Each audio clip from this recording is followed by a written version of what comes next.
Winning cures everything. Now for your hosts, Gary and Chris.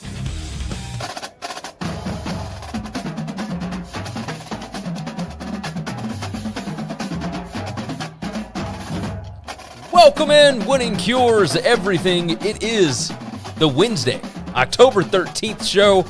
I'm Gary. I'm Chris.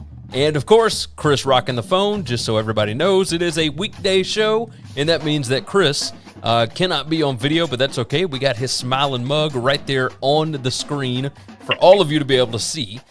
Chris, how's everything going? I'm sure that you were happy. Your Red Sox got a big win over the Rays last night. Yeah, thrilled about that. Had to sweat another one out, up 5-0 for most of the game, and then all of a sudden they come back, tie it up, and another walk-off in the night. Yeah, another walk-off. They keep doing their thing. It's impressive, really. But yeah, baseball's still going. You know, we have been focusing a lot on football, but I know you were knee-deep in that thing. So. Oh no, I haven't missed a playoff inning. I've watched almost every game this year, and they've made me thrilled. They've made me sick to my stomach, but we're still rolling. They were picked to finish under 500 this year, and they're going to the ALCS. It seems like that's a team that every time they get picked to do well, they don't, and every time they are not picked to do well, they find a way to make magic happen come October. So.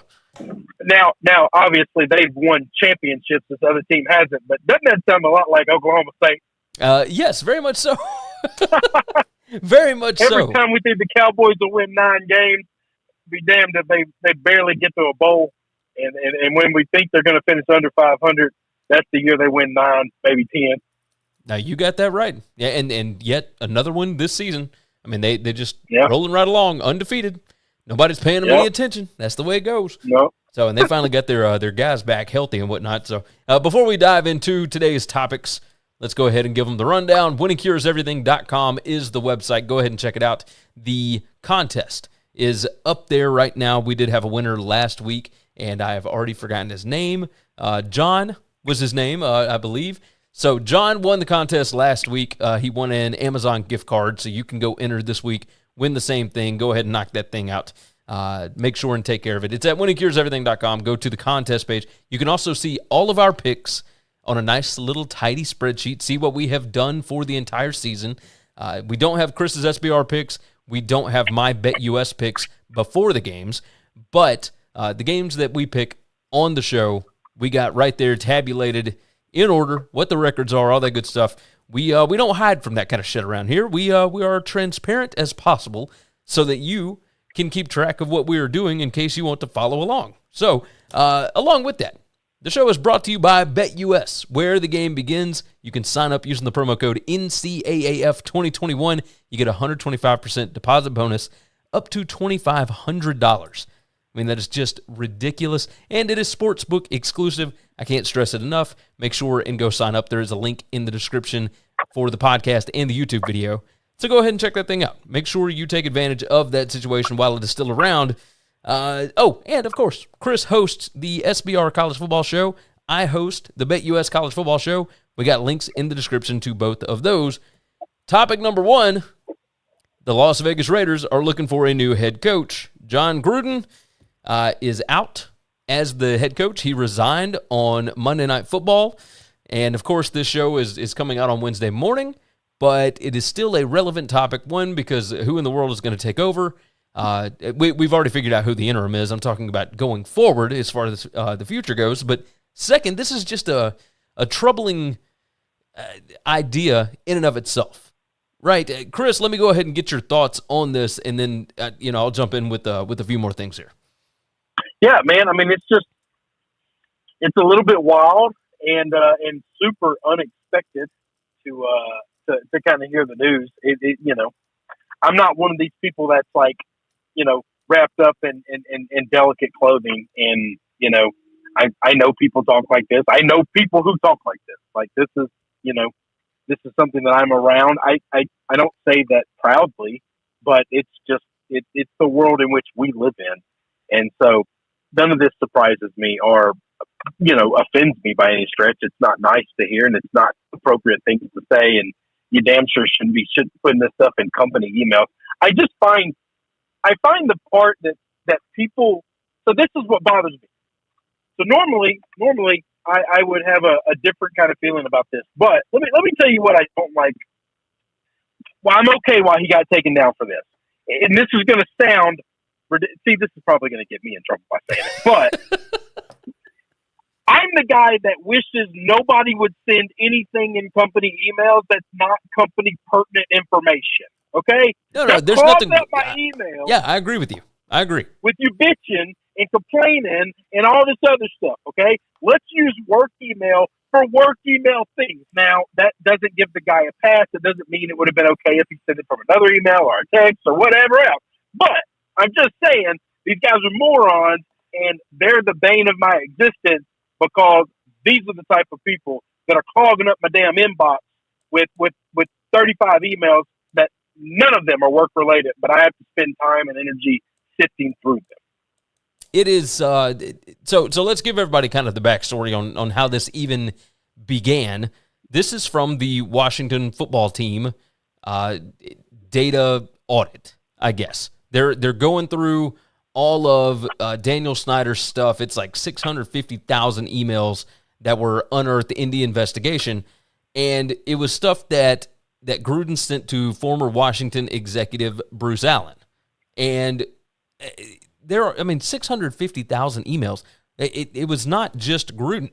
There is a ton of stuff in there, I'm sure, between him and Snyder, between whoever else, and these are private emails. Now, the question is, not even that big of a deal, right? But did Gruden send this from his own private email account, and it went to Bruce Allen's, Washington email account? If that is the case, that's idiotic because he put it out there. Now, on the other hand, this is all stuff from before Gruden got back into coaching. This is all from when he was actually working at ESPN. So I can understand having a relationship with Bruce Allen at that point to where you could feel comfortable saying whatever you want to, but this was crazy, right? Because we did hear stuff last week about some of those emails that came out talking about DeMaurice Smith. And after that, there's an article up at Pro Football Talk that says, one, it's time for the NFL to release all of the information from the Washington football team investigation, because why on earth is it fair that they are going to single out one guy that they don't like? Which I didn't even know that they didn't like Jon Gruden. But yeah, I don't think anybody doesn't like Jon Gruden in that sense. I just think, I think there are a lot of people that don't like Jon Gruden today. But they singled him out because I think that's where the information came that was newsworthy, right? Oh, agreed. I'm 100% positive if Bruce Allen had information from anybody else in emails that would have been newsworthy, we would have found out about it. Well, I think so. Here's part of the issue. I think that the first emails that came out had to do with him talking so poorly about DeMaurice Smith, right? All the racist stuff that he was saying in these emails. After that, there's another story from Pro Football Talk. Mike Florio put this out on Monday night, said league likely would have kept leaking emails until Jon Gruden was out. So basically, they wanted to get Gruden out of there so that they didn't have an issue with the NFLPA. That's kind of how I feel about it.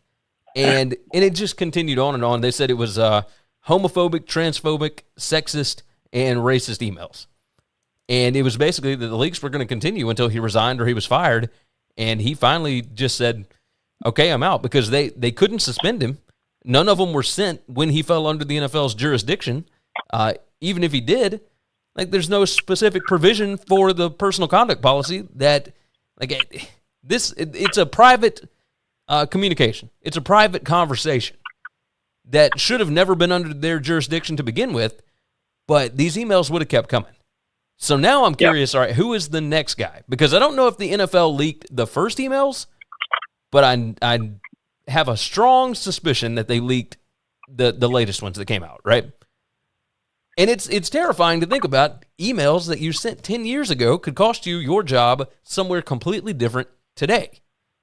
And I don't like that. But hang on now. But some of this is context, okay? Yeah. All right? and once again, I'm probably going to get myself in trouble trying to explain this or say some of this stuff, and I might be speaking way out of turn here, but like the misogynist stuff and him sending like new text messages back or emails back and forth with him and Dan Snyder with topless, cheerleaders and stuff like that. Like, that's all fine. That won't lose you the locker room, okay? Because Agreed. everybody in that locker room has done stuff like that, right? That ain't losing you the locker room. It's the racial stuff that's why if you're Mark Davis, you got to get him out, and you got to find a way to get him out without having to pay him the $60 million that you owe him left, okay? Because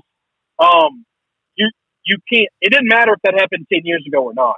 You can't walk into that locker room with a 70% black workforce and expect to lead them ever again. You just can't.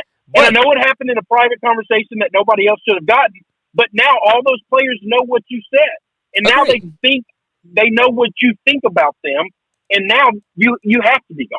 Now we have to do this to get rid of it. And honestly, like, see, that's where I'm trying to figure this out. That email that contained all of that came out last week, right? Early last week, and then it just became too much, and Gruden finally resigned. Now, I would imagine that Davis he's probably got him a golden parachute for Gruden to get out of town, right?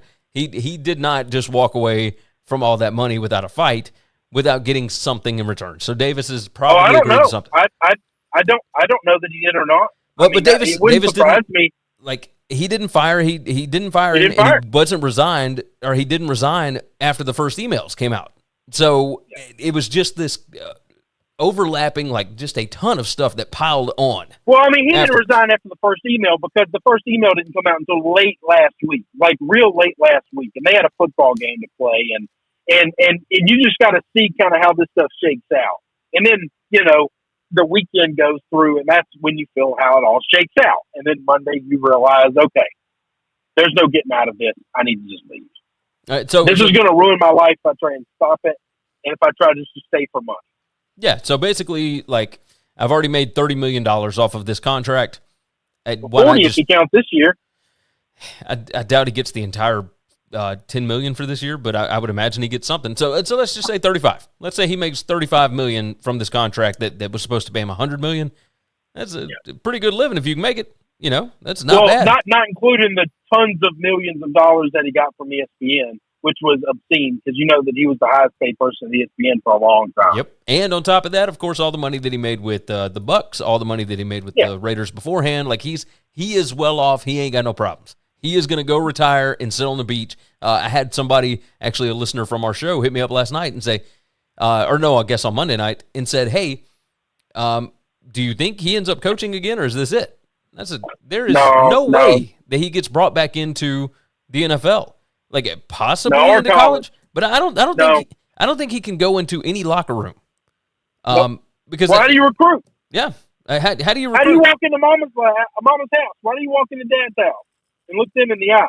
You can't do it. If he had taken the Tennessee job years ago, he wouldn't have this problem.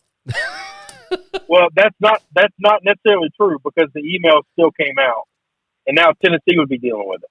Yeah, but would the emails have come out? Yes, the emails would have come out. I mean, we still got 650,000 because Bruce Allen emails. is still being investigated. Right, but there's 650,000 emails. So I guess the next question is, who in the world is going to pop up next? Because that there's more. Like, if he was that... hang on. That's not necessarily true. There might be more, but not everybody in the world shares, terminatable fences in email to their most senior boss. Like, who in the organization do you think was comfortable enough emailing the president stuff like that? Agreed. And I don't know that it was anybody at Washington, but I do wonder, because it seems like he was comfortable enough talking about this with Gruden, that there would be some other people that may have said some things that were not, not very kind. We'll just say that. So that's my question. What's next? Because it felt kind of like they singled Gruden out, considering none of the other emails have leaked, and there's 650,000 of them. So yeah, but I'm gonna bet. But hang on, think about how many emails you get a day. all right?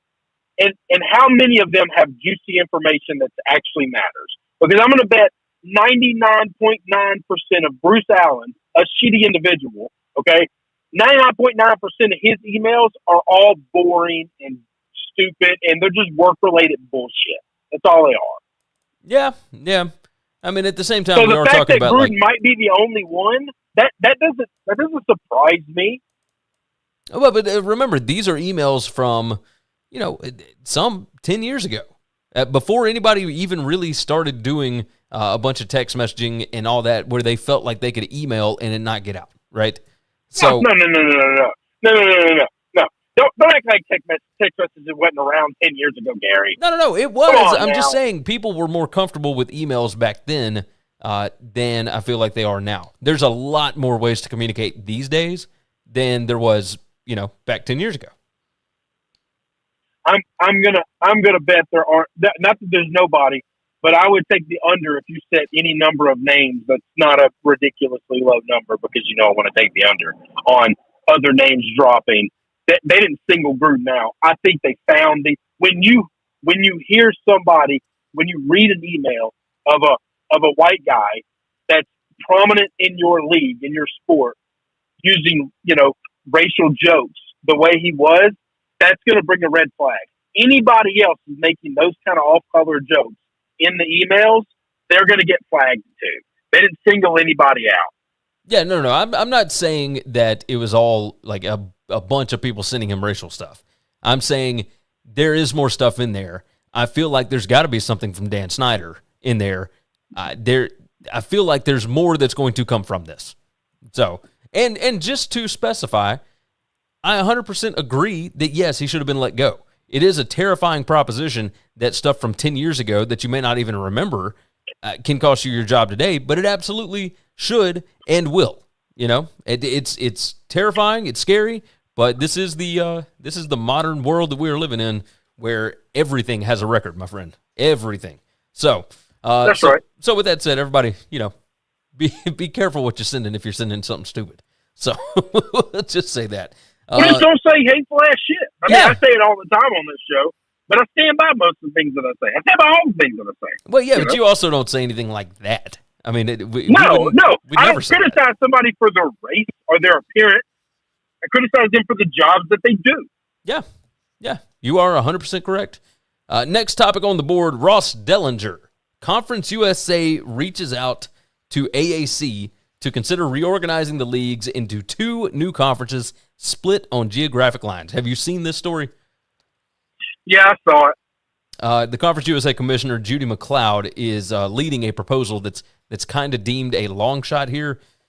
Saturday Blitz suggested last week a reorganization, if you will, of the three G5 conferences that are located in the southeastern, like from Texas up to the northeast, right? The MAC is already basically regional. The Mountain West is basically already regional. You don't need to worry about those. It's the AAC, or at least the remaining teams in the AAC, the Sun Belt, and Conference USA. From there, I mean, you get into this story, and basically 3 years ago would have been the time to do this. But now, the reason it is deemed a long shot is because of, basically, there are two classes of G5s, right? You've got the AAC, who was making like $7 million per school, and then you've got like Conference USA, who's making $500,000 a school. And there is a line between those two, right? It's almost as big as the line between, say, the SEC and a Pac-12 school. Now, everybody kind of looks at them the same, but they also understand, the Pac-12, they don't care as much about football as the SEC. Their fans don't care as much, and the programs don't care as much, and blah, blah, blah, blah. It kind of, I don't know that this would work, but I do like the idea of it. What was your thought on it? Nice. I think it's a nice try. I don't think it's going to work. And, if I'm the American, I probably wouldn't do it. I think it would depend on what the media deals would be. Like I would at least talk to ESPN and whoever else, CBS Sports Network, about this and see what this would bring, right? I do wonder if, hell, you and I have brought up multiple times, just reorganizing everything into one giant, like G5 conference, and setting up pods so that you play your regional rivals, right? The way that this one is set up right now, let me read off what these conferences would be. The Western Conference would include SMU, North Texas, Rice, UTEP, Southern Miss, Tulane, Tulsa, Louisiana Tech, Wichita State in basketball, UAB, Memphis, and UTSA. Now, the Eastern Conference would feature East Carolina, Charlotte, Old Dominion, Temple, Marshall, FAU, FIU, South Florida, Middle Tennessee, Western Kentucky, and then 2 potential new additions, which Matt Brown has come out and said that UMass, like Massachusetts, is kind of pushing to be included in something along these lines. But outside of that, maybe Liberty would be included. You'd be looking at an independent, basically, to bring in somebody. The reason they're not including the Sun Belt in this is there is zero interest from Sun Belt leaders in doing anything like this. Now, Mike Oresco, the commissioner of the AAC, has come out and basically said, this ain't happening. Like, he's not interested in this, but he has not officially said this to Conference USA. Judy McLeod said, as the conferences continue to realign, I think all of those issues are being considered as schools are trying to figure out where do they want to be, and conferences try to figure out which schools they want to have as members. But revenue is driving these decisions, and geography is not. So more money is being made, but more money is being spent in these solutions. She briefly described her reorganization proposals with other commissioners, but doesn't know if people are willing to get in. She said, I don't really understand the fear and paranoia about getting some groups together and talking. With all the uncertainty right now in college athletics, there's a chance for us to build something stable. And I think it is. I think it is something stable. Conference USA actually employs the former Big Ten commissioner, Jim Delaney, who, after he retired from the Big Ten, has got his hands in everything. He's a consultant with the Rose Bowl. He's a consultant with Conference USA. I mean, it's just a mess. But I do think that it's a good idea. I just don't think it's going to happen because of egos. And that is so frustrating to continue to see this sport being driven by people whose egos are just too big for their britches. You kind of feel the same way? No, I don't think it's about ego at all. Like, you're asking the American to give up. The American has bigger teams to lose than Conference USA. And so if you're asking them to drop off some of marquee teams in marquee big cities, then they don't want to do that. And I understand not wanting to do that. No, I understand that as well. That's why I said you go and have a conversation with ESPN about this. You go and figure out, hey, what is the best solution so that we don't have to spend as much money and yet we still get a bigger piece of the pie, right? Because they are about their income is about to drop down to half of what they're bringing in per school. Because without Cincinnati, Houston, and UCF, but that's as they are sitting now. I think if you're the American, you assume that at some point in time you're gonna find 3 other schools to join you, if not more, or you're gonna fall apart. One of those 2 things is gonna happen. Either more schools are gonna get picked off, or you're gonna find a way to bring 3 more in. And we've talked about schools that they should look at, right? If you are the AAC, you go talk to Marshall. I would not want to lose Navy. I think Navy is important. If you can add Army, then you've done an unbelievable thing. That one game alone a year would make the conference nut. You're not wrong about that. The problem there is that Army has kind of made it clear they prefer their independence status, like their independent status. So that's fine, but even then, like you're asking them to give up Navy, or to give up like the teams in the South, like Memphis. Like, okay, I wouldn't want to do either of those. Agreed. Now, I mean, you're trying to figure out a way to make it more, and I will say this: it does make a lot more sense when you include the Sun Belt. But if the Sun Belt ain't willing to play ball, then why in the world should the AAC, right? Like the AAC, obviously, a bigger, better conference. What should happen is if the AAC, the American is still better than the other 3. if the American can poach UAB and, Coastal Carolina and App State, then, or maybe a Louisiana too, like, then those other two, then the Sun Belt is so crippled that they have to merge with, Conference USA, and that has to happen. And that's probably better because the American was a better conference, and they've got bigger cities with a lot more money. So while App State might be better than most of the teams in the American, UAB might be better than most of the teams in the American, like, they don't have as much money. They don't have as much money as Memphis. They don't have as much money as South Florida. Like, they just don't have the resources. Yeah. So the best schools from those conferences join the American, poach them, pull them away, keep the money you're making now, and you might lose some, but you won't lose a ton.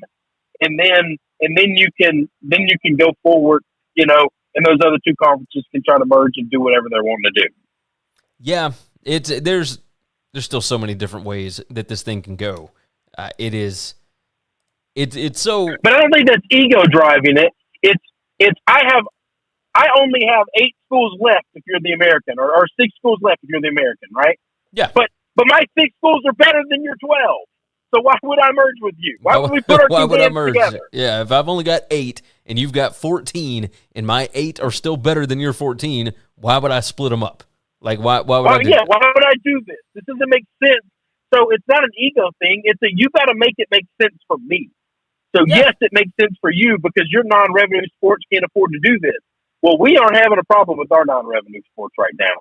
Okay? And we might one day, but I'm assuming at some point in time, they've got a plan to replace the 3 schools they lost. Yeah. And they've tried a couple of swings and they've missed all of them, but they were trying to go out west, which I didn't hate the idea of, but I also didn't think that was the best thing because you know how I feel. I would go get Coastal. I would go get App. I would go get Louisiana, and I'd go get UAB. I'd make those 4 phone calls first because those are local. Those are regional. Yeah, absolutely. If you can pry them away from the Sun Belt, yes. And that's the biggest question, right? Who can you convince to come over to the AAC? Everybody has been talking about UAB. That is the next big prize piece because of the market in which they reside. And I would imagine they'll be able to pry UAB away from Conference USA. And once that happens... Yeah, I think so too. Yeah, once that happens, then, I mean, do you go to 12 if you're the AAC? Because then you start trying to pull Sun Belt. Or do you just go to 10 and you've just got a 10-team league just like the Big 12? What do you shoot for?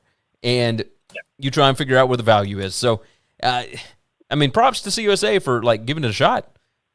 Because I think that there is a lot of it that does make sense. You and I both are on record with wanting a lot more of these regional rivalries in games that actually matter, right? But specifically where we are in Memphis, you want, UAB, Southern Miss, Arkansas State, those kind of games where it's easier to get there and the game would actually mean something as opposed to it just being a crazy regular season game, right?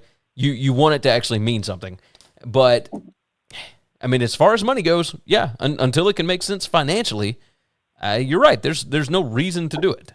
So, we'll see what CUSA proposes, what they actually send over. But, yeah, I don't foresee it happening. Don't foresee it happening. All right, let's move into our NFL Week 5 recap. Every week, I ask Chris multiple questions, 4 questions specifically. But, Chris, I've got a couple options here, but what do you think the best game of the weekend was? The best game of the weekend was, this sickens me to say, it was clearly my Browns versus the Chargers. Okay, that was one of mine. I also went ahead and put down the Monday night game. Monday night game was pretty great. Ravens 31, Colts 25. Yeah, and the Chargers-Browns, 47-42, I believe was the final score there. Chargers scored 2 late touchdowns. Just ridiculous. Just ridiculous games. I also put Packers-Bengals as an option, but that was more just because it was absolutely insane. That wasn't the best game. No, it was just a weird finish. It was exciting, if only because just so many missed field goals, so many opportunities for those guys to win the ball game, and nobody ever took advantage of it. So finally, the Packers did get the win, 25-22. But either way, the most surprising result to you The most surprising result. It's a weird way of saying it. The Vikings Lions game, and not that the Vikings won was surprising. Okay, what is the most surprising is how they won. Is when Aaron Rodgers goes down, when Aaron Rodgers goes down the field a couple weeks ago in 30 seconds to get a game-winning field goal, nobody's surprised. When Kirk Cousins does it, yeah, it shocks the shit out of me. Okay, that I didn't see coming. Yeah, no, you are not wrong about that. Kirk Cousins in that game, 25 out of 34, 275 yards and a touchdown. So, he found a way to make it work at the end there, but they didn't look great against the Lions. So, very, very interesting there. Mine was the Eagles 21 and the Panthers 18. Carolina was up 15-6 at the half, and neither you nor I has a lot of faith in this Eagles defense or the offense, for that matter. And I mean, the Eagles end up outscoring them. It held the Panthers to 3 points in the second half, and the Panthers could do nothing. Like this team, for whatever reason, they were playing insanely well to start with, and the last couple of weeks have not fared well. I will say that. Who lost the weekend? Well, that's where I had the Panthers. They can't. Chris, we still got you? Yeah, I'm still hearing me. Okay. Yeah. It cut off right in the middle of what you were saying. Oh, I'm sorry. No, I would have had the Panthers. You can't lose that game. Yeah, no, you are not wrong about that.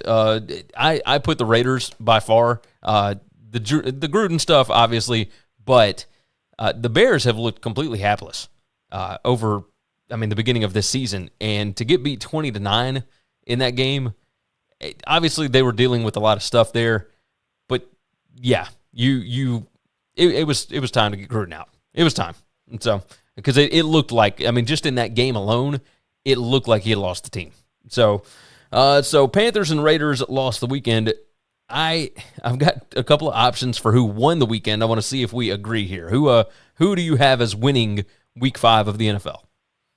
Well, I think it's a team where now we're 5 weeks through, and we know definitively who the best team in football is, and it is the Bills. They go into Kansas City and they beat the hell out of them. And then they got this weird weather delay, and you think, oh, man, that's exactly what Kansas City needs to rally. And the Bills come out of the weather delay, and they just beat the hell out of them again. It's just like they got beat twice in one night. They played this game 2 times at home in Kansas City in one game, and it didn't matter. Both of those little mini games, Kansas City got their ass kicked. No, you are not wrong about that. 38-20, the Bills get that win, and it wasn't even that close. Was. I have heard a lot of pundits today saying that Kansas City may not even make the playoffs. If you look at the schedule and the way that they've been playing, it's not inconceivable that they do not make the playoffs considering what else is in their division right now. So I also had the Steelers as an option, 27-19 win over the Broncos. They are showing signs of life. And now they've got the Seahawks coming in without Russell Wilson. Maybe they got a shot here. Well, okay, if you can beat bad teams, then okay. I know the Broncos were 4-1, but or 3-1, whatever. Like that didn't matter. Like look at the teams the Broncos had beat. Nobody really thought the Broncos were one of the best teams in the country. Okay. So, and then you get the Seahawks coming in. So with congratulations, you get to beat Geno Smith. All right, like if that's what we think is winning, then okay, but. Right, but here's the thing: is that you got to be able to get those wins when you can. This is a team that lost by double digits, nearly double digits for 3 straight weeks. Lost by 9 to the Raiders, lost by 14 to the Bengals, both of those at home, and then went and kind of got embarrassed by the Packers, even though it was only by 10. You got to win the games when you can, and you get a win over the Seahawks this week that moves you to 3-3.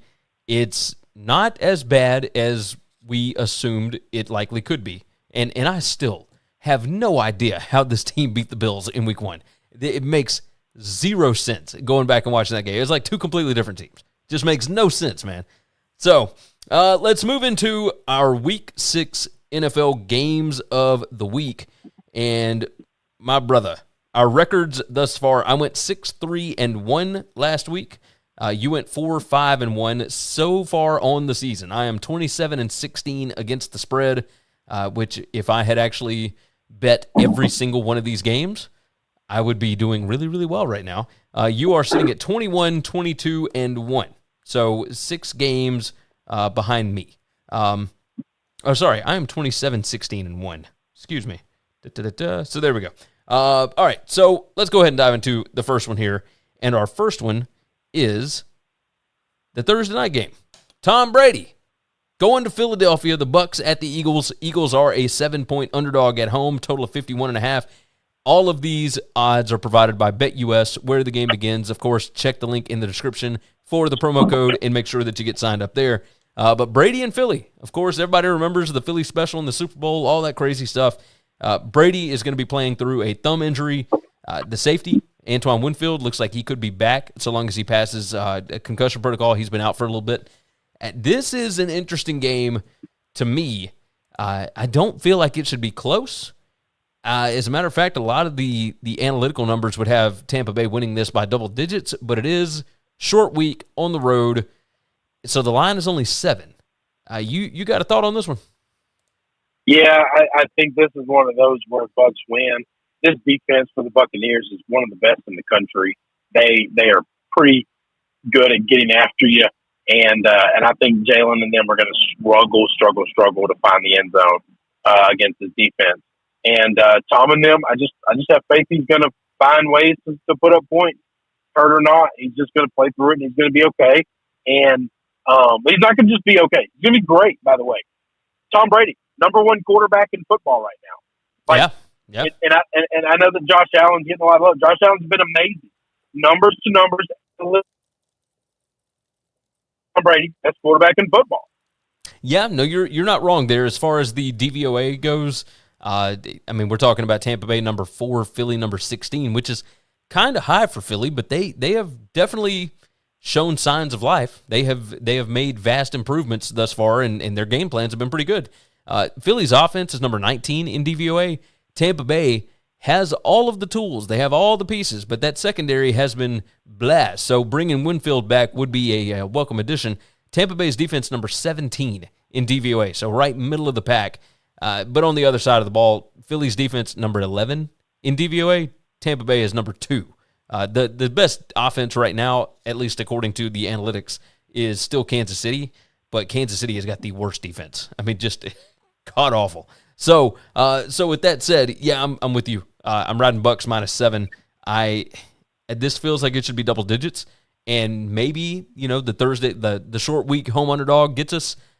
I doubt it though. This seems like a game where Brady holds a grudge, and he is going to come out. And even though there's very few people that are still on that team from that Super Bowl team, he is still going to look at this as a chance to get a little bit of revenge here, I think. So you kind of feel the same way?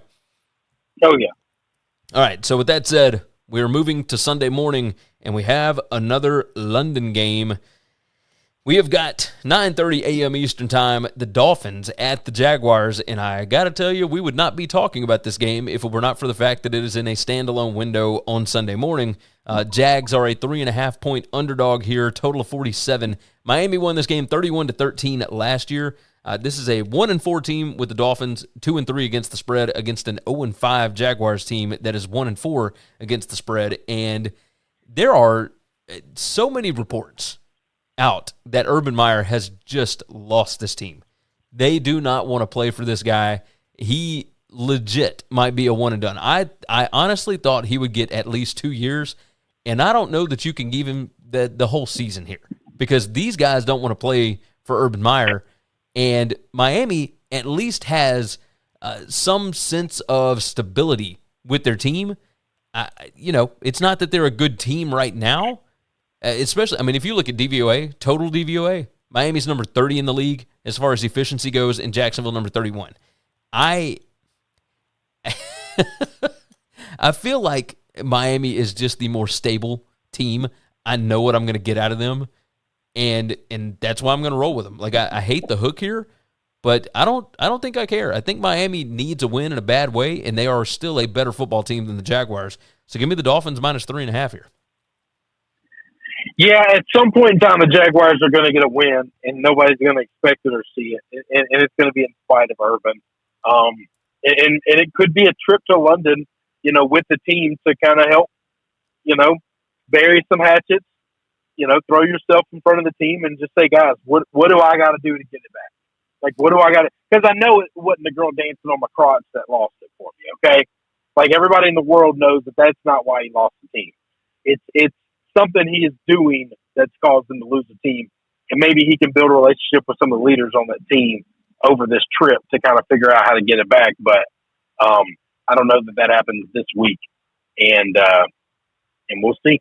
I mean, we definitely will. You riding Dolphins, or are you taking Jags? Yeah. No. At some point in time, the Jags are going to bite us, though. We can't just keep betting against them because one day they're going to bite our ass. No, you were not wrong about that. However, since we are picking these games, individually, there ain't no way I'm going to take the Jags. There is no chance there.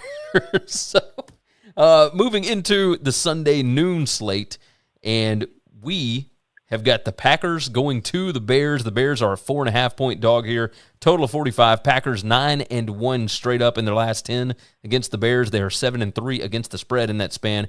They have covered 4 straight. Justin Fields looks good, has improved. He is he's on the injury report. I believe he's day-to-day with something, and I'm trying to pull it up. But either way, he's going to play. Like he's going to be fine. Probable Sunday with a knee injury, nursing a knee injury, but he's going to be fine. I don't think the Bears are good enough, even with all the defensive issues that Green Bay is having, to be able to keep up with this Packers team. They take a lot of pride in winning this ball game. This is a big rivalry game, and Chicago's defense, it might be the best unit on this field.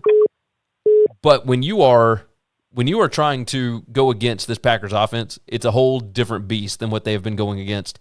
I'm going to take Green Bay minus the 4.5 here, even on the road. I feel like Aaron Rodgers kind of takes this game personally every time out. Yeah, that might be, but I haven't done well betting against the Packers, but I'm going to keep doing it though. I think this Bears team is finding themselves. His defense is really good. Aaron Rodgers' offensive line is garbage. I think Khalil Mack and Roquan Smith, I said it a couple of years ago, give it a couple of years from Roquan getting in. He's going to be the best linebacker in football, and I'll be damned if we're not here. He's one of the best linebackers in football. And I think they're going to get after Rodgers. I think they're going to cause some problems. They're going to take the ball away, and I think they're going to have a hard time putting points up. Yeah, I mean, you might not be wrong about that. I just feel like this is a different game. The numbers overall from the season would tell you that this should be a pretty close game, which is why you've got, in a 4.5-point spread. But I think Green Bay is significantly better. Significantly better. We'll move off of that one. Let's go ahead and move to another 1 p.m. Eastern time game. Chiefs at the Washington football team. And, brother, I mean, the Chiefs just looked dead in the water on Sunday night against the Bills. However, Washington is not Buffalo. We have seen that. Buffalo also blew out the Washington football team as well. Washington, a 7-point dog here, total of 55.5. So they are expecting points galore here. Kansas City 5-0 against the spread of their last 5 against Washington. But obviously, brand new regime. We got all sorts of new pieces here. The stuff that's in the past doesn't necessarily matter in this matchup. With that said, a couple of weeks ago, I bet on Kansas City to cover 9 going to Philadelphia, and they covered. I don't feel like they can cover 7 against Washington. I can talk about them coming out pissed off and all that. This is a team that looks completely rudderless right now.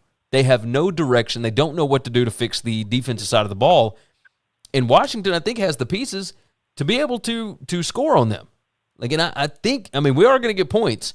We don't do totals here, but this is definitely one I would look at it over. I think that Washington will be able to get a few stops. I don't know that they can win the game, but I do think that the pieces that are here, I think Washington can score enough to be able to keep up with these guys. You feel the same way here? Yeah, I do. I like the football team. They haven't played great. They've let me down this year. been a very disappointing season. The defense is not what I thought they were. But I think these guys can score, and I think Taylor Heineke is going to be able to put up points. I think they'll be okay. We in this game, by the way, we've got the number 28 DVOA defense and the number 32 DVOA defense. Washington's offense is number 13 in that metric. Kansas City number 1 in that metric. And, I mean, Kansas City's defense is just putrid. Washington, by the way, Washington is number 1 in special teams DVOA. So their special teams efficiency has been through the roof. And other than that, these look like two evenly matched teams.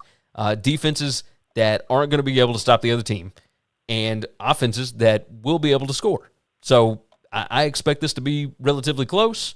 I mean, we might be looking at something like 37-34, somewhere around there. But a lot of points, and I think Washington can keep it within a touchdown. So we are both rolling with that. We are currently, we agree on 3. We only disagree on the Packers and the Bears. So moving on, we got 5 more games here. We got another 1 p.m.er, and that is the Chargers heading to the Ravens for a noon kick Central Time, and that's got to be rough on the Chargers to come over and do this, especially against the Ravens. Ravens are a 3-point favorite at home. 51.5 is the total. Again, brought to you by BetUS, where the game begins. Promo code is down in the description, so make sure you get signed up with that. Chargers 8-1 against the spread in their last 9 games, and the Ravens have so many injuries, and they have made a ton of uncharacteristic mistakes this year, and they still find ways to win ball games. The Ravens at home, I will take them all day minus the 3 against the Chargers. I still feel like this Chargers team is smoke and mirrors, and they've been winning against really good teams, but a noon game, East Coast, I just feel like this might be a little too much for them to handle here. I'm going to take the Ravens minus the 3. I think that they can shorten this game. I think Lamar can handle whatever the Chargers defense throws at him. And I think the Ravens defense will actually be able to confuse and slow down Justin Herbert a little bit. So I agree on the game. I don't think the Chargers have been doing it with smoke and mirrors. I think Justin Herbert's great. They literally had the stripes give them the game against the Browns. The Browns beat them handily last week. I know I've got a lot of Charger friends that are giving me crap about it, but it's just the truth. They got multiple big time calls that went their way that caused them to win a game where they barely won. So, that's the way I see that. At some point in time, I think all of those things are going to go away. All of the luck of getting all the calls and stuff are going to stop. They're going to run out. And I think they happen in Baltimore. Lamar Jackson, by the way, freakiest guy I've ever seen in my life right now. Yes, that fourth quarter against the Colts was beyond anything that I have ever seen. I don't know how they did it. It was 25-9. No, it was 25-6 at one point, wasn't it? It's just absurd. He scored 3 touchdowns in one quarter. And it was like there's nothing the Colts could do to stop him. Yeah, when he decided that he was ready to score, he was ready to win the game, there was nothing they could do. Nothing that they could do there. So it kind of, I'm worried that I'm getting, carried into a trap here. But, Baltimore's still a good team. They're still insanely well coached. This is the number 8 total DVOA team against the number 11. The Ravens are number 8, Chargers number 11 here. Baltimore's defense, just overall analytics hadn't looked great. They're number 22, but we know what this defense can be, and when they needed to shut down the Colts, they did it. And I feel like they would do the same thing in this spot here. So moving on from there, we have got the Cardinals headed to the Browns, and you, my friend, your Browns are favored over an undefeated team in the NFL. 50.5 is the total, at 2.5 the line.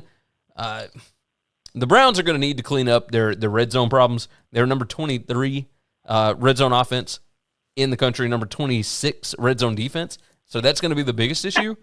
But, I mean, as far as the more talented team, like, I think it's the Browns. I think we started to see the decline of the Cardinals last week against a not very good 49ers team.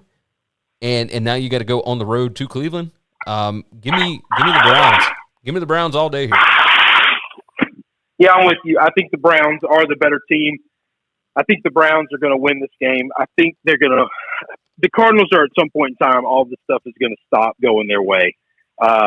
They won a couple of games where they were able to make a lot of mistakes and get by with big plays. I don't think they're going to be that lucky this time. I just don't. I might be wrong, but I just don't. I tend to agree with you. I feel it, and some of it's not luck. Like some of it, they are actually a pretty good football team. But I do think that the Browns, especially coming off of a loss, they are going to be fired up for this one. I think they hand the Cardinals their first loss. Next game up, the Cowboys at the Patriots. This is the 4:25 p.m. Eastern time game, and this is, when if Brady was still with the Patriots, this would be a monstrous number. I think it's still going to be big anyway. But the Cowboys, Dan Quinn has gotten that defense turned around for the Cowboys, and they are 5-0 against the spread thus far this season, sitting at 4-1 straight up. Patriots are a 4-point dog here, total of 50.5, and I like to believe in Bill Belichick getting it done at home and whatnot. I don't think this is the spot for it. These numbers look very similar to the Giants going down to Dallas last week. We both said on the show we expect the Cowboys to win by double digits, and they did. I don't know that they win by double digits here, but they don't have to. They just got to cover 4. I think that they're going to be able to do that.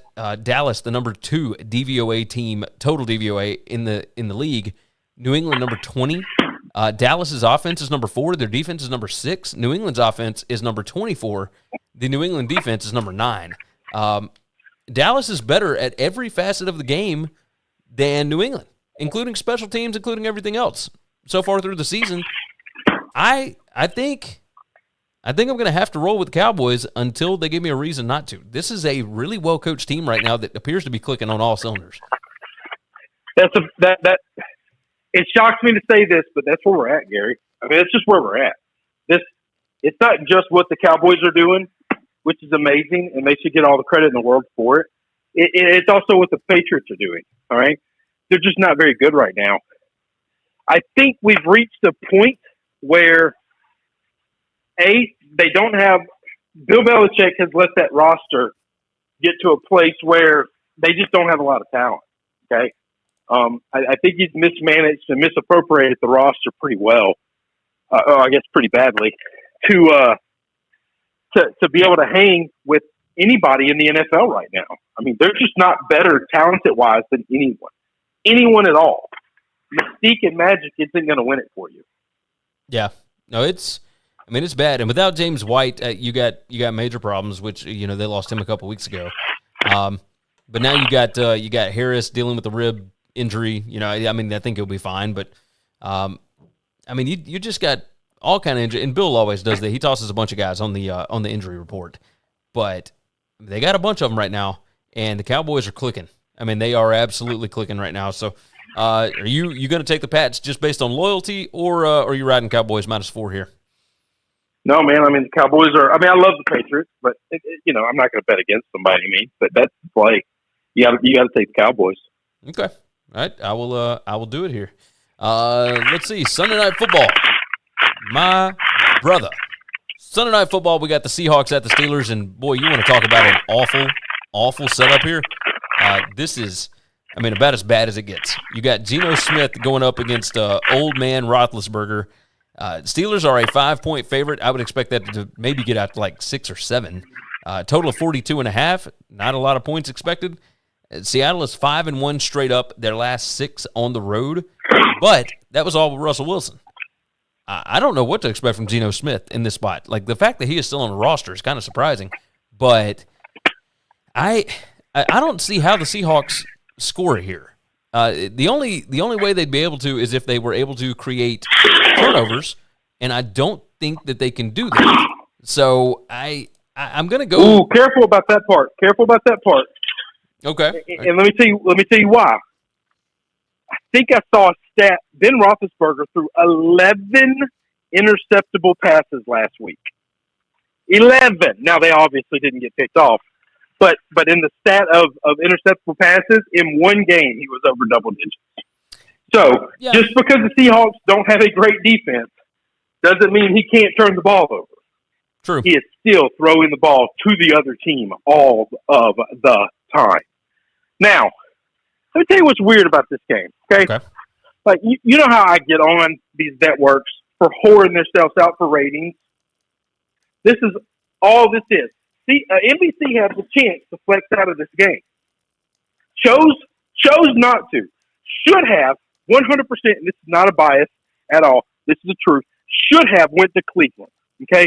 Because Sunday Night Football does not go to Cleveland very often. I don't know that Sunday Night Football has been to Cleveland in, 15 years. Maybe longer. Maybe longer than that. All right? So, my problem is, instead of going to the best game, they went to a game in which you have one team has a massive fan base and the other team has a pretty big fan base also. And you've got a guy in Ben Roethlisberger who I've heard somebody report on this say they think they kept the Steelers because they think this will be Ben's last opportunity to play on Sunday Night Football for his career. And while it sounds like that's nice and well and good for nostalgia and stuff like that, no. When you're in the business of being a television show, nobody, even Steeler fans, don't want a show where all you're going to do is spend the entire time saying your goodbyes to Ben, okay? While Ben was at one time a great player, Ben Roethlisberger has never been the kind of person, he's not Drew Brees, okay? He's not Tom Brady, he's not Peyton Manning. You don't spend the week bloviating about the greatness of Ben. Yes, I agree with you. And so now we get to watch Geno Smith on Sunday night. They get to ruin people's Sunday night television watching because they want to, A, whore themselves out to Steeler fans, and B, whore themselves out to Steeler fans. They want the big number rating, and they want the Ben goodbye story that nobody gives a shit about. True. All right, now tell me about the game. Is there any possible way for us to look at this and expect a Seattle win with Geno Smith? Wouldn't surprise me, just because this year in football, nothing would surprise me. What's the number you got right now? 5 currently. Yeah, I'd probably have to take the 5, lay the 5. Yeah. I mean that's the way that I'm rolling, just because I do not trust Geno Smith, and that offense for the Seahawks is just Russ. Like it's just you just let Russ cook, and I don't know that there's anybody in the league that could come in and replace what he does specifically with that offense. Now, I mean, obviously you bring in Aaron Rodgers and Justin Herbert, guys like that. You bring in those kind of guys, yes, absolutely, but I don't know that there's any backup that could replicate what Russell Wilson does or what he means to this offense. And without that, you got a guy that's making his first start in years going up against the Steelers defense, which is not like the Steelers defense isn't fantastic, but they can get after you a little bit and they can make you uncomfortable. And when you're a rookie on the road, or not a rookie, but a non-starter on the road, that could be a little bit of an issue. So you're riding Steelers -5 as well, huh? Yeah, I think you have to. All right, last one up here. We've got our Monday night game. This is our last one before we do our Super Contest picks. Monday Night Football, Bills at the Titans, and the Bills have been smoking everybody. Total of 54 here, and brother, this line is only 5.5. When I look at the analytics, I don't know how this is not double digits. I have no idea. You're talking about the number 1 efficiency team in the league in Buffalo and the number 26 efficiency team in the Titans. Yes, the Titans have gotten some crazy wins. Yes, we get that. We got it. They got Derrick Henry. Julio Jones hadn't been in several weeks. A.J. Brown has been dealing with injuries. Ryan Tannehill, not that great of a quarterback. The defense is not good. That defense is number 27 going against the Buffalo offense, which is actually number 12 in DVOA right now. But we know that they've played better than that. The Bills' defense is number 1 against Tennessee's offense, which is number 21 in efficiency. 5.5 is absurd, and it kind of makes me wonder if maybe there's something going on that I don't know about. Like, I was looking through injury reports. I don't see anything for the Bills that, like, scares me. This is – I mean, I don't know what to make of it. I just this looks like an easy Bills cover to me. Seems fishy, but I don't care. I don't care. The Bills are the best team in football. I do not think it is close right now. I think maybe the Bucs and a couple of other teams are right behind them, but they are undoubtedly number 1. One team is not close to being right behind them is the Tennessee Titans. Yeah. All right, so Bills minus 5.5 for you as well. Brother, we picked every game the same except for the Bears and the Packers. And that makes actually me feel like shit. Well, it actually worked out pretty well for us last week. So it's not too shabby. So, we'll make it. We'll be all right. So I think that we see these games a lot alike, and that does terrify me every week that we do this. But it has happened with more regular occurrence here lately. So let's move into the Super Contest picks now. And man, let me go and tell you. Last week I went 4-1. I am now 15-10 against the spread in my Super Contest picks, and that's after I started off on fire, man. I started off with a 1-4 record, and if it wasn't for that, I would be killing it right now. You take out that 1 week, and I'd be sitting at 14-6. I mean, I'd be smoking it. You are 13-10-2 right now, so you had the 2 pushes that would have evened you up with me had they both won. But you went 3-2 last week. So let's go ahead and kick this thing off. I'll go ahead and let you start this thing off. So I'm starting off on Thursday night. I'm going with Tampa Bay and going up to Philadelphia. Look, I know that none of those players are still there. You brought this up, but you know who is still in Philadelphia? All those piece of shit fans that gave Tom all the hell in the world. And you know what?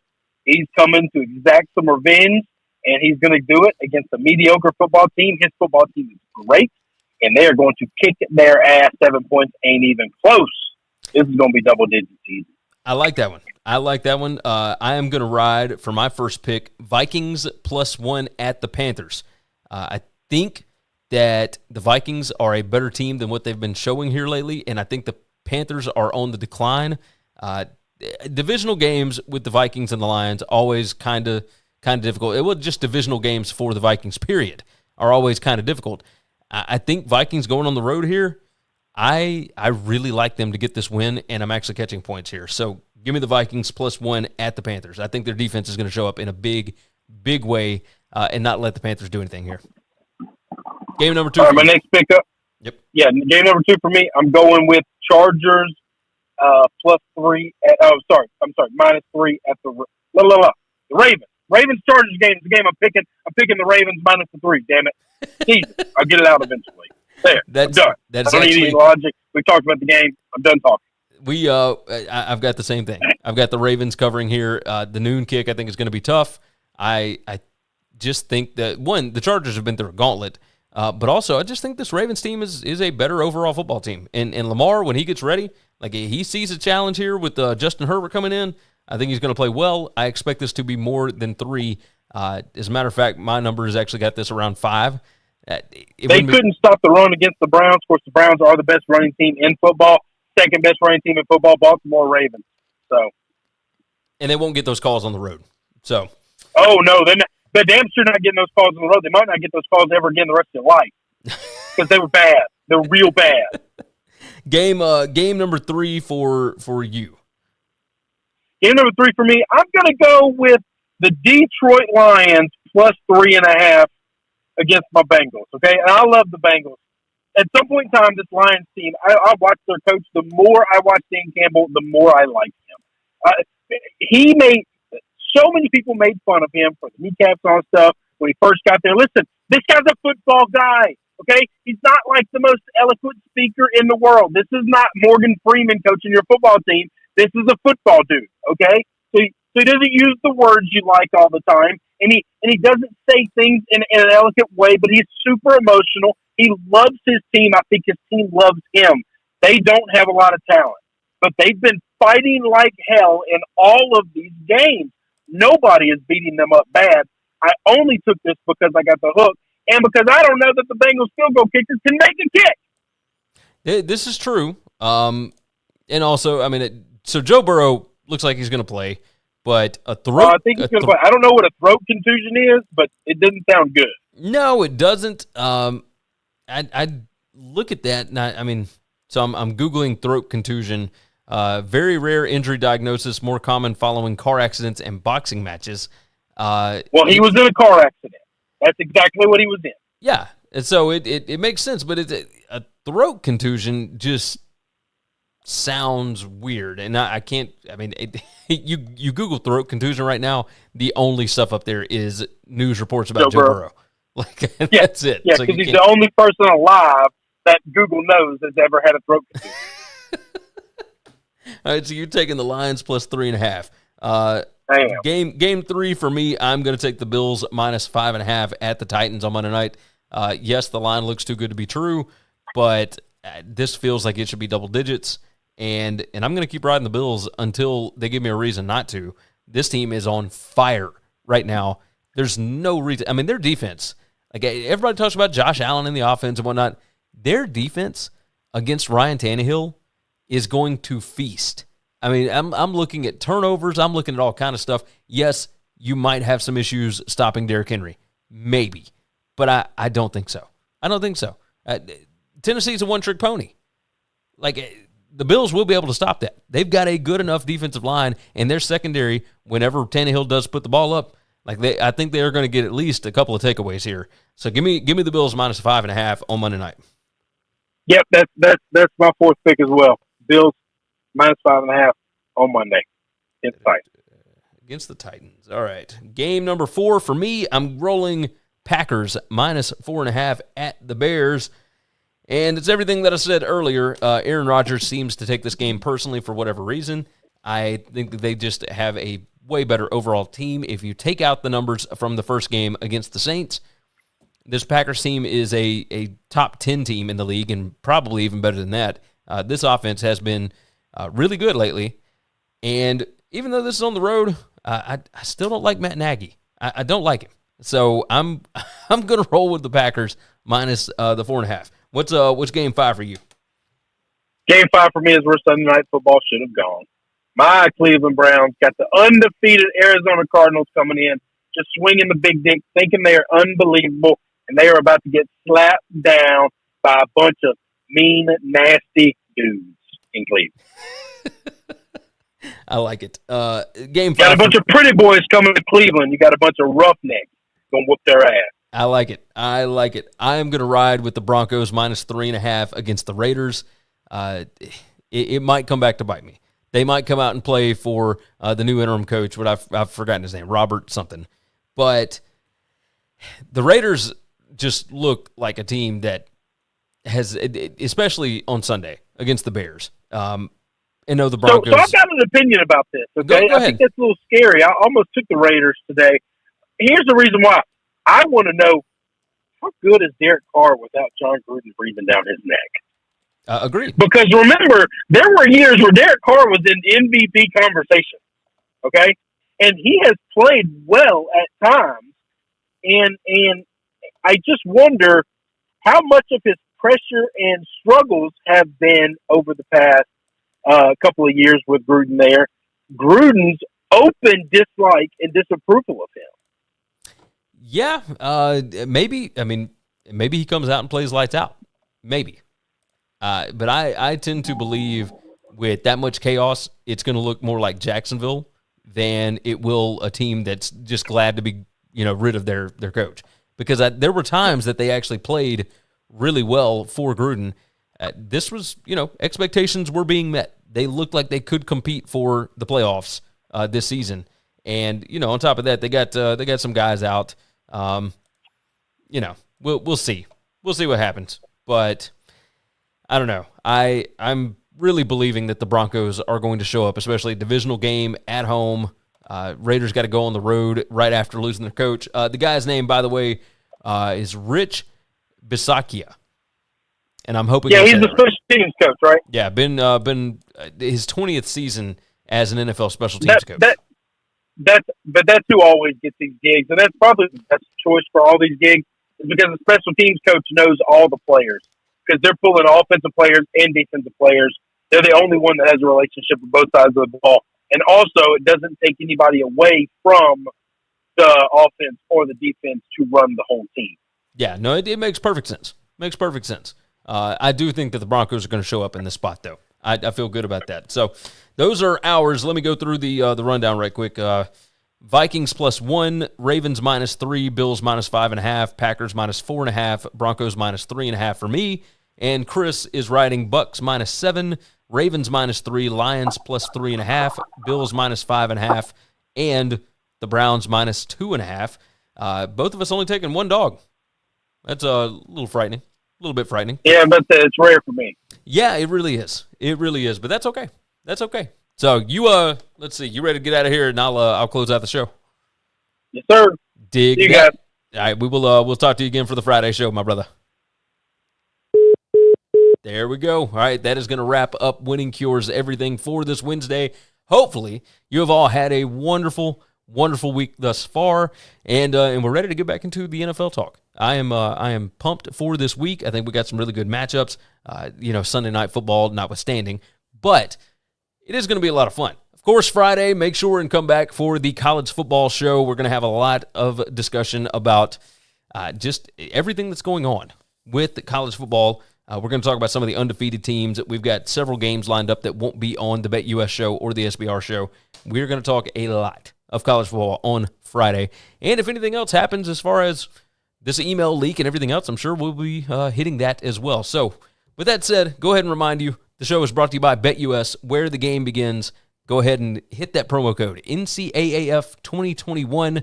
You can use it to sign up for a 125% deposit bonus, and it's up to $2,500, and it is Sportsbook exclusive. Can't stress it enough. Make sure that you get signed up for that. There is a link in the description for it. So go ahead and check that thing out. Go to winningcureseverything.com. Sign up for the contest. You can win a free Amazon gift card, all that good stuff. Make sure and take advantage of that as well. We want to get as many people signed up as possible. At one point, we were having hundreds of people sign up for this contest. This is the first time in a year and a half that we've had it. Really 2 years. It was 2019 when we last had it. Last week was the first week that we did it. So we want to get you guys back in. So if you're paying attention, go ahead and sign up for the contest and get your pick'em in. 7 college games, 3 NFL games, and you can win an Amazon gift card. So go ahead and sign up for that as well. Make sure you are subscribed to the podcast. Make sure you are subscribed to the YouTube, and make sure and leave some comments. Leave a nice 5-star review over at Apple Podcast, all that good stuff. That is where the majority of our listeners are coming from. So make sure that you leave some comments for us. We would certainly appreciate that. With that said, we are going to go ahead and get out of here. Check out the BetUS College Football Show. Check out Chris's SBR show. We got a lot that we're going to be discussing with college football this week. It's going to be a fun week. So with that said, hopefully all of you guys have a fantastic week. Take care of yourself. Take care of each other. And we hope that all of your tickets cash in the NFL this week. Thanks for checking out Winning Cures Everything. If you want to keep up with us, hit subscribe on YouTube or your favorite podcast app. Visit the website at winningcureseverything.com, or you can like us on Facebook or follow us at Winning Cures, at Gary WCE, or at Chris B. Giannini on Twitter. Share out the show.